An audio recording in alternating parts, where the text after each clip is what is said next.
எல்லாருக்கும் வணக்கம். நாம் இன்னைக்கு சூப்பரான பீன்ஸ் ஃப்ரை எப்படி பண்ணலான்னு பார்க்கலாம். வாங்க வீடியோக்குள்ளே போகலாம். இப்போ ஃபஸ்ட்டு பீன்ஸ் எடுத்துக்கலாம். பீன்ஸ் வந்து 1/4 கிலோவுக்கு கொஞ்சம் அதிகமாக எடுத்துருக்கேங்க. இந்த மாதிரி கட் பண்ணி எடுத்துக்கோங்க. அப்புறமா வெங்காயம், ஒரு பெரிய வெங்காயம் நீட்டாக கட் பண்ணது.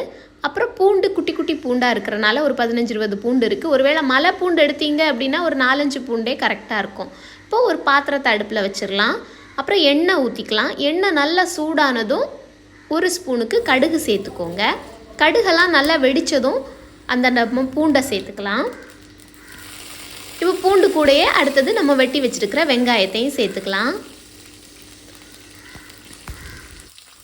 இப்போ இது ரெண்டத்தையுமே கொஞ்சம் வதக்கி எடுத்துக்கலாம். ரொம்ப ஃப்ரை ஆகணும்னு அவசியம் இல்லை, லைட்டாக வதங்கினாலே போதும்.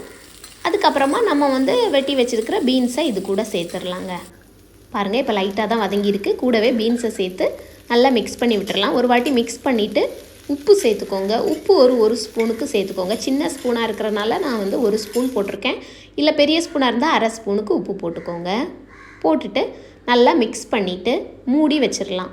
அடுப்பை சிம்மில் வச்சு மூடி வச்சுருங்க.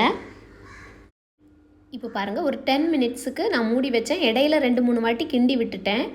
இப்போ ஒரு 1/2 குக் ஆகிடுச்சுங்க. இது கூடவே நம்ம வந்து மசாலா பொடியெல்லாம் சேர்த்துடலாம்.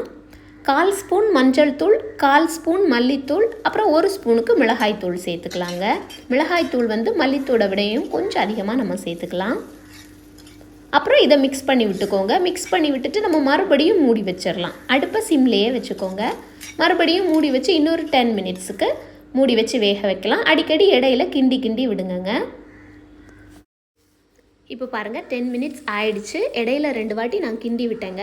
அவ்வளோதாங்க, அடுப்பை ஆஃப் பண்ணிடலாம். நம்மளோட பீன்ஸ் ஃப்ரை சூப்பராக ரெடி ஆகிடுச்சு.